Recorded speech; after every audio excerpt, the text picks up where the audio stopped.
Graham. New card. What do you think? Whoa, very nice. Look at that. Picked them up from the printers yesterday. Good coloring. That's bone. And the lettering is something called Cillian Rail. It's very cool, Bateman, but that's nothing. Look at this. That is real. Have you ever scrolled past a TikTok where someone opens their closet, revealing 5 beige pieces and calls it a capsule wardrobe, only to realize that your entire wardrobe is a capsule by default? Maybe you've caught yourself claiming you're into minimalism when really your budget just doesn't allow for anything but the bare minimum. Lately, it feels like being broke has gotten a glow up. Poverty is out, aesthetic frugality is in.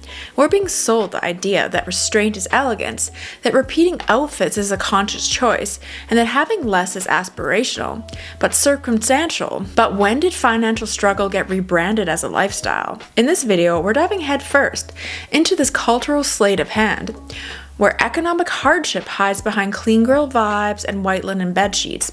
We'll explore how minimalism went from a philosophical rejection of consumerism to a curated social media trend with coded class commentary. We'll trace its roots back to the Great Depression, when fashion was more about survival than style. And we'll ask the uncomfortable question, is it really a style statement if you didn't have another option?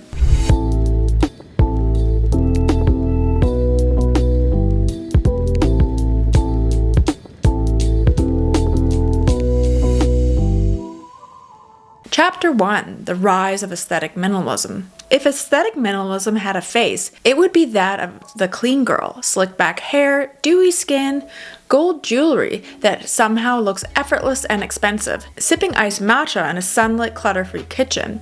She's become the shorthand for a broader trend that has swept across social media. The idea that having less isn't just practical, it's powerful. But even though she seems like the star of the show, the clean girl is really just a gateway drug to a whole cultural fixation on curated restraint. Today, minimalism has morphed from a design philosophy into a personal brand, a way of signaling that you're put together, disciplined, and control, and more subtly, that you're probably wealthy. From capsule wardrobes to quiet luxury, the aesthetic of less is more has become a form of lifestyle signaling. It's not just about owning fewer things, it's about owning the right few things. Think white t-shirts from The Row, minimalist flats from Totem, or a meticulously arranged kitchen with just 3 high-end ceramic bowls on display. In this aesthetic world, messiness is a failure, excess is vulgar, and simplicity is chic, so long as it doesn't look cheap. This is not your grandma's frugality. This is frugality with a personal assistant, an influencer contract, and a high-end camera setup to capture it all in perfect lighting. What's especially ironic is that this trend has taken off during a time when many people are being forced to downsize out of necessity, not choice. With the cost of living skyrocketing, wages stagnating, and housing out of reach for an entire generation, minimalism makes sense because people simply can't afford anything else. But online, that necessity has been turned into an aesthetic. Instead of saying, I can't afford a new couch, it becomes, I'm inspired by Japande interiors. Instead of, I only have a few outfits, it's, I'm building my capsule wardrobe. Scarcity is rebranded as sophistication. Social media plays a massive role in shaping this perception. Aesthetically minimalist content dominates social media. There are endless Sunday reset routines with glass soap dispensers and minimalist planners, apartment tours that could double as an IKEA showroom, and closet tours with just 3 rotating investment pieces. These aren't just lifestyles, they're performances. The quiet music, the neutral color palette, the soft narration, it all contributes to the illusion of control and calm.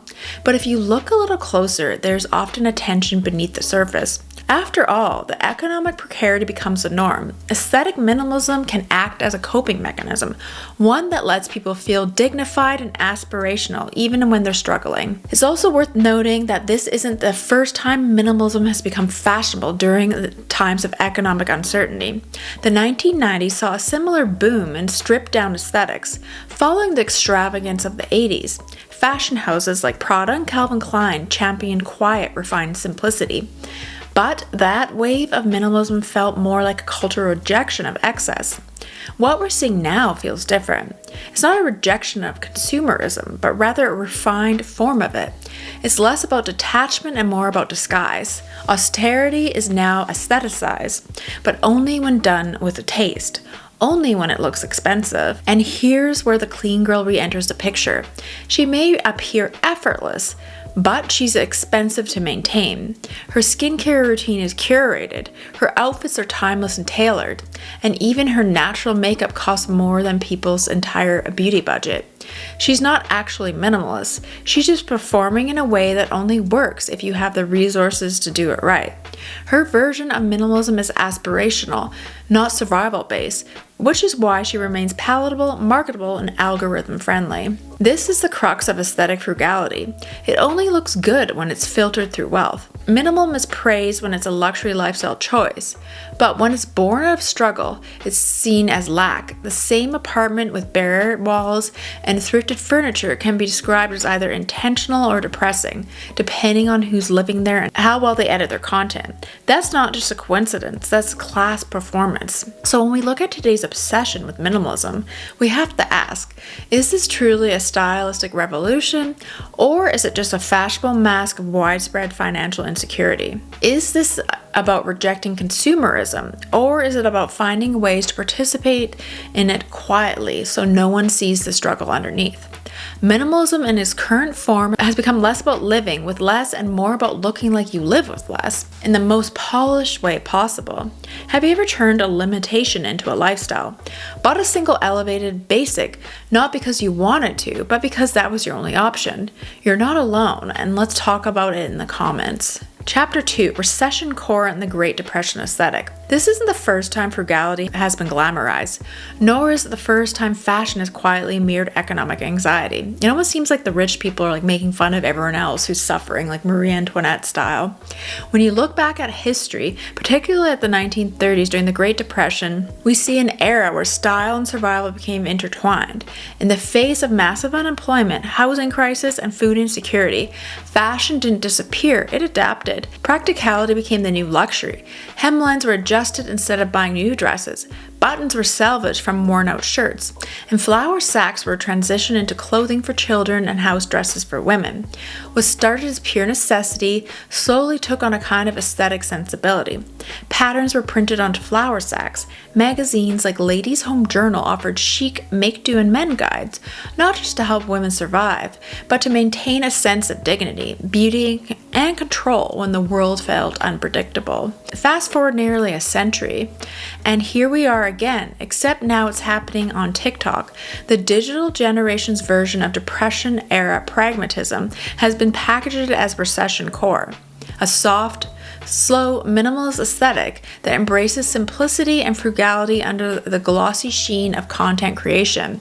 Think repeated outfits styled with intention, thrift hauls framed as sustainable choices, DIY clothing tutorials, and fashion advice centered around building basics rather than chasing trends. But make no mistake, while Recession Core may present itself as an aesthetic preference, for many it's an adaptation to financial instability that feels eerily familiar. What's particularly interesting about Renaissance Core is its ability to turn limitations into virtue. And let's be honest, there's something comforting about it. During unstable times, like the 2020 pandemic lockdowns, we saw a similar response to the rise of homebody aesthetics. People returned to domestic traditions like knitting, gardening, baking sourdough bread, or sewing. Cottagecore flourished.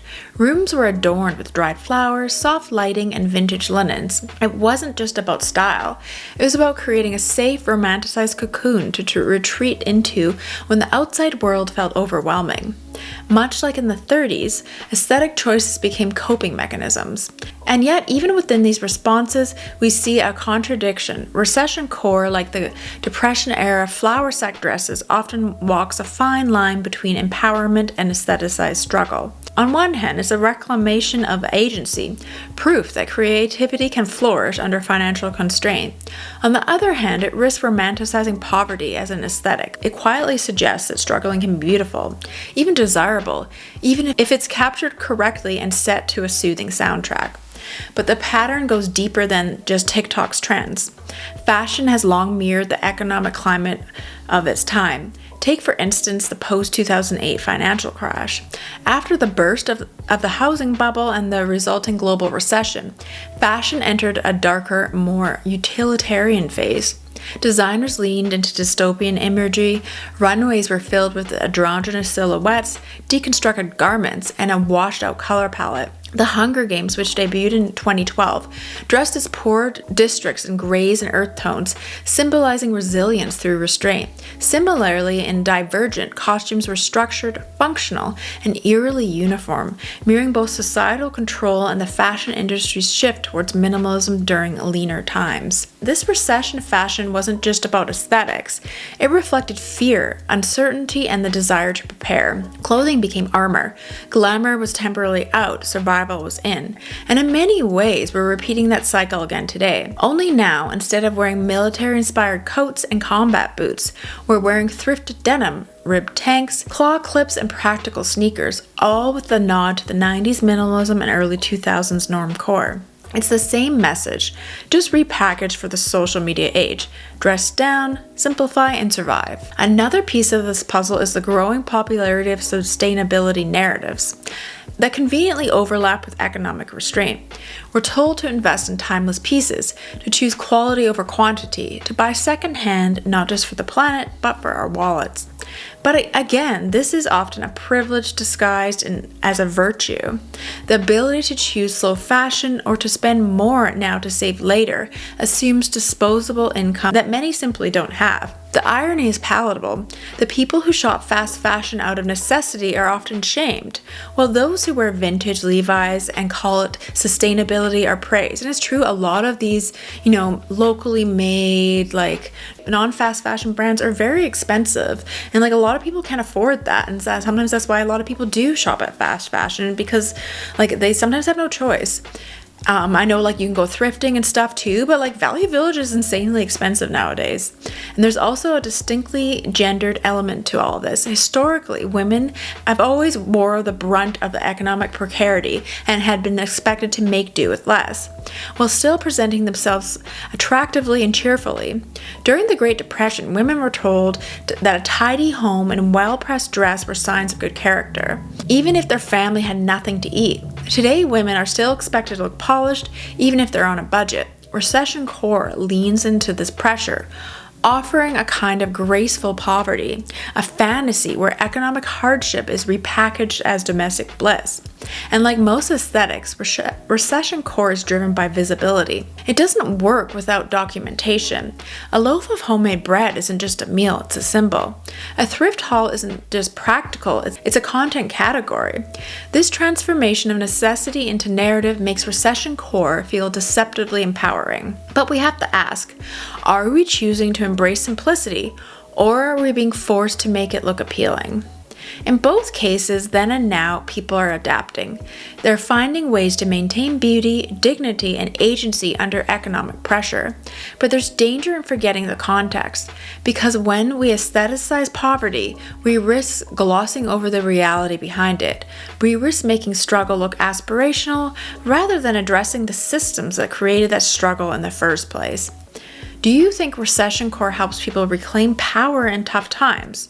Or does it just romanticize economic instability? Let me know in the comments below, where do you draw the line between resourcefulness and performance? Chapter 3, Choice or Circumstance, when aesthetic frugality isn't optional. This is where things get sticky, because at the heart of today's minimalist obsession is a question we don't ask nearly enough. Is this truly a choice, or is it just all we can afford? The way minimalism is marketed today, it's all about agency. We're told to declutter, simplify, curate our lives down to a color palette and a few key wardrobe staples. Think Marie Kondo, gently encouraging you to keep only what sparks joy. Think aesthetic reels of closet purges, linen wrap planners, and dreamy neutral outfits arranged like art installations. It's packaged as empowerment, living with less because you want to. But what happens when minimalism isn't a lifestyle but a constraint? What if you only have 3 outfits, not because you're committed to slow fashion, but because you literally can't afford more? What if your apartment is sparsely furnished, not because you love Japandi aesthetic, but because rent took your entire paycheck? Suddenly, all the Instagram inspiration feels a little tone deaf. That's where the tension lies between aesthetic frugality and economic necessity, between looking minimalist and simply not having enough. And yet, on social media, the two often blur together. The influencer with the $400 blazer talks about investment pieces, while subtly implying that more affordable clothing is wasteful, or worse, tacky. The YouTuber with the all-white apartment explains how she finds joy in owning less. Well, her minimalist couch costs more than your entire kitchen. The message is clear. Frugality is chic, only when it's curated and expensive. What used to be a survival strategy is now an Instagrammable lifestyle. And that shift has created a strange dissonance for those who never had the luxury of choosing between maximalism and minimalism in the first place. This isn't just a modern issue. History offers us a compelling parallel. After World War II, America experienced a massive cultural shift. For years, wartime rationing had defined fashion. People reused fabric, turned old garments into new ones, and lived with the bare minimum. But when the war ended, there was a collective exhale. The 1950s ushered in an era of indulgence, full skirts, padded shoulders, bright colors, and layers of petticoats. The pendulum swung in the other direction because people could. Minimalism wasn't revered, it was left behind. Because let's be honest, frugality has never been aspirational when abundance is an option. It only becomes cool when everyone is forced to live with less. That raises a confronting question. Would we still worship clean girl aesthetics and capsule wardrobes if we all suddenly had money? Would we still glorify repetition and restraint if fast fashion didn't exist? Or if we didn't feel guilty for participating in it? The popularity of minimalist aesthetics seems to grow in direct proportion to how unaffordable everything else becomes. In other words, minimalism thrives not in abundance but in scarcity. And by aestheticizing that scarcity, we risk forgetting the systems that create it. What makes this even more complicated is the cultural messaging we receive about minimalism being virtuous. Owning less is seen as a morally superior. Living simply is elevated as a form of enlightenment. There's a subtle but pervasive sense that people who live with less have life figured out. They're less wasteful, they're less materialistic, more spiritually aligned. But that messaging completely ignores the people who live with less not by choice but by force. It frames poverty as purity, and doing so erases the hardship behind it. Think about how we talk about thrift shopping. For people with privilege, it's an aesthetic hobby, a fun treasure hunt. For others, it's a necessity often met with stigma. The same activity carries different social meanings depending on who's doing it, and that reveals how deeply class-coded minimalism really is. The same logic applies to homes. A sparsely decorated apartment with minimal furnishing is praised as clean and intentional if you're a Brooklyn-based influencer. But if it belongs to someone in public housing, it's labeled as depressing and neglected. The context changes everything. Minimalism is only read as elegant when it's attached to wealth. In this way, aesthetic frugality often becomes a kind of performance, one that requires not only taste but the resources to make the right kind of minimalism visible. It's not enough to own less, you have to own less beautifully. A bare face is only aspirational when it's glowing from the $90 serums. A simple outfit is only chic when it's made of Italian wool. The minimalist aesthetic isn't actually anti-consumption, it's just strategically curated consumption disguised as moral superiority. And that's what makes this so important to unpack. Because when we present frugality as a trend of personal virtue, we risk reinforcing systems that punish those who are already struggling. We end up praising one person for living with less, while blaming another for not having more. So ask yourself, how much of your relationship with minimalism is truly a preference, and how much of it is about making peace with limitation? Is aesthetic frugality something you choose, or something you had to rationalize? Minimalism in this sense becomes not a revolution against capitalism, but a strategy for surviving within it. It's the best we can do under an economic system that rewards scarcity with style points as long as it looks good under camera. Chapter 4. The Class Codes of Minimalism. Minimalism sells itself as neutral, clean lines, muted tones, simplicity over clutter. It claims to transcend trend cycles, to be universally elegant and timeless. But here's the uncomfortable truth. Minimalism may be marketed as for everyone, but it's deeply, unmistakably coded by class. The way we interpret minimalist aesthetics is entirely shaped by who is wearing them, who is living them, and most importantly, who can afford to make them look intentional rather than circumstantial. Take the classic clean girl look. When a wealthier influencer wears her hair in a slick bun, skips the makeup, and throws on a pair of gold hoops. With an oversized blazer, she's praised for her effortless beauty. Her look is seen as refined and classy and disciplined. But when a working class woman walks into a room with the same bare face and low maintenance outfit, she's more likely to be read as lazy or unpolished. There's a cultural bias at play that allows minimalism to be praised only when it's backed by wealth, or at least the appearance of it. And minimalism in this sense becomes a kind of silent luxury. A person in a crisp white shirt and wide-leg trousers is seen as sophisticated, but only if those garments are clearly expensive, or from a brand that signals quiet affluence. When minimalism is born out of necessity, like not being able to afford fast fashion hauls or decorate a home, it's no longer seen as elegant, it's seen as lack. There's an undeniable double standard. Rich minimalism is aspirational.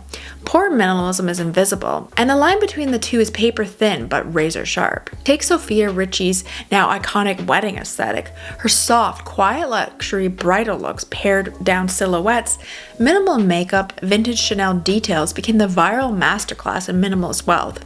Vogue covered it. Pinterest imploded. The internet treated her beige on beige aesthetic as gospel.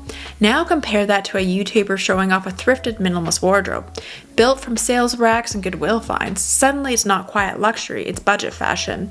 It's not Vogue worthy, it's relatable, which is often code for not quite aspirational. What's being rewarded here isn't minimalism itself, it's the class signaling embedded within it. You're only allowed to participate in minimalist aesthetics if your version is clean enough, intentional enough, and above all, expensive enough to look like a choice, not a consequence. This is where minimalism turns exclusionary. It presents itself as democratic. Anyone can live with less, but in practice, it requires access to expensive materials, well-made basics, and a lifestyle that supports long-term planning over impulsive spending. A true minimalist capsule wardrobe, the kind shown in viral TikToks or lifestyle blogs, is often built over time with costly, high-quality staples. And the irony? The people who need minimalist solutions most, those living paycheck to paycheck, often don't have the financial cushion to invest in fewer but better things. And it's so true because it's so much money up front. Minimalism also assumes a level of stability that many simply don't have. The idea that you can whittle your life down to a curated few items requires not only money, but time, space, and security. A minimalist apartment looks very different when you're not moving every year, when your home isn't crowded by roommates, or when you're not relying on hand-me-downs to furnish your space. Minimalism only looks good when it's under control. Otherwise, it's just read as empty. This aesthetic code extends beyond fashion and into every corner of consumer life. Think about the popularity of Scandinavian design, white walls and fancy lighting. It's praised for its simplicity, but it's also one of the most expensive styles to replicate. Less is more aesthetic costs a lot to pull off. And yet, when someone on the tight budget keeps their home sparse, with secondhand furniture or no decor at all, it's rarely viewed as a design choice, and it's seen as a lack of taste or effort. Even the beauty industry has latched onto minimalist signaling. Skin minimalism, using fewer products to achieve a natural glow, sounds empowering, but those few products often include $80 serums, $60 balms. The minimal look only works when your skin is flawless, which typically requires time, money, and a dermatologist. Once again, the aesthetic of restraint is only celebrated when it's secretly funded by excess. All of this begs the question, why do we only call minimalism beautiful when it's expensive? Minimalism doesn't actually mean owning less, it means owning selectively and owning well. And to own well in a world ruled by capitalism and brand hierarchy usually means spending more, not less. So while minimalism is marketed as anti-consumerist, it actually reinforces the same structures it claims to reject. It just hides them behind beige linen and soft lighting. Have you ever felt like your version of minimalism didn't measure up because it wasn't curated or expensive enough? Do you think minimalism is really about simplicity, or is it just another way we've learned to display wealth in a post-bling culture? Chapter 5, Reclaiming Frugality Without Romanticizing It. If aesthetic minimalism is tangled up in class signaling, economic anxiety, and performative restraint, is it still possible to embrace frugality in a way that feels empowering rather than performative or shame-laced? The answer might be yes, but only if we start by acknowledging the difference between choice and necessity and stop treating financial struggle as a curated lifestyle. Frugality at its core isn't a trend. It's a survival tool. It's an approach that generations before us relied on out from necessity, not inspiration. From Depression-era homemakers who mended socks and re-sewed old garments, to immigrant families searching for meals and repurposing every last item in the house, frugality has long been about resilience, creativity, and resourcefulness. But somewhere along the way, particularly in the influencer era, it's been repackaged as aesthetic content. It's been styled, filtered, and flattened into something that looks beautiful, but often admits the real tension underneath. The challenge is that today's culture doesn't really know how to sit with contradiction. We either glamorize scarcity by turning into soft-lit content, or we stigmatize its failure. But frugality exists in a gray area. It can be both empowering and exhausting. It can be an act of control in an uncomfortable system, and it can also be a daily reminder of what we can't access. That nuance matters. Reclaiming frugality starts by getting honest about why we're drawn to it. Are we generally rejecting overconsumption and embracing sustainability? Or are we being forced into restraint and trying to cope by framing it as a personal brand? And can both be true at the same time? For many, the answer is yes. It's not about shaming minimalism or critiquing people who find peace in owning less. It's about expanding the conversation so that people who don't have a choice aren't erased or worse, made to feel like they're doing a minimalism wrong. There's also something deeply beautiful about the creativity that comes from living with limits. History is full of innovation that emerged from scarcity. When frugality becomes a trend, especially one that excludes the very people who lived in it for generations, it risks flattening that legacy into shallow performance. And it keeps the spotlight on those who can afford to choose simplicity, rather than those who've made a lifestyle of making do. So how do we reclaim frugality without romanticizing it? We start by resisting the pressure to make everything look good. Frugality doesn't have to be beautiful to be valid. A thrifted wardrobe doesn't need a color palette. A modest apartment doesn't need a mood lighting to be called home. Let's normalize the realness of making it work, without needing to make it Pinterest perfect. We also make room for multiple experiences. For some, minimalism is a form of peace. For others, it's a daily reminder of systemic injustice. Both experiences deserve space. We don't need to cancel minimalism. We need to ask who it serves, who it excludes, and we need to make it more inclusive and less judgmental. And it's just true because you have all the people like the Kardashians and all their houses are these extreme minimal houses, and it's like no one can truly afford to live like that, and all these furniture is super expensive, and there's just such a divide now. I feel like, at least in Canada, there's like essentially no middle class anymore. It's just like the elites versus the serfs, and then they're all, leaving us to suffer. So it's just such a weird world now, and because the truth is, living with less can be powerful, can be freeing, but it also can be heavy and complicated and exhausting. And acknowledging that doesn't diminish the beauty and simplicity. It makes it more honest. So what does frugality mean to you? Do you find it empowering, frustrating, and creative, and all of the above? And have you ever felt pressure to make your financial reality look aesthetic just to be taken seriously? And let me know in the comments below. It's so interesting, this whole minimalism concept, because I never thought of it as a way, like a class divide too. So what does it really mean to live with less in a world that constantly asks for more? In theory, minimalism should be a rejection of capitalist excess, a quiet rebellion against the pressure to accumulate. But in practice, especially online, it's often just another form of curated consumption, a way to display wealth without being loud about it. And that becomes a problem when it starts to erase the lived experiences of people who living with less isn't aesthetic, it's economic reality. Ultimately, this conversation isn't about canceling minimalism. It's about widening the lens. It's about acknowledging that frugality looks different depending on your background and class. and your resources and your reasons for choosing it or not choosing it at all. Because you are not less worthy if your minimalism doesn't come with the designer basics. You're not failing if you don't live in a perfectly lit beige apartment. And you're certainly not alone if you ever turned your financial limits into a lifestyle just to make it feel like a choice. So I want to know your comments below. Are you a fan of minimalism and thrifting? And like, how do you use it in your lifestyle if you are? So curious. It's definitely an interesting topic. I definitely love thrifting. I'm more into like over the top florals decor, but I love finding vintage items. I mean, it's so much cheaper to look for things on Facebook Marketplace than spending a fortune buying everything new. So thanks for watching, and let me know in the comments below.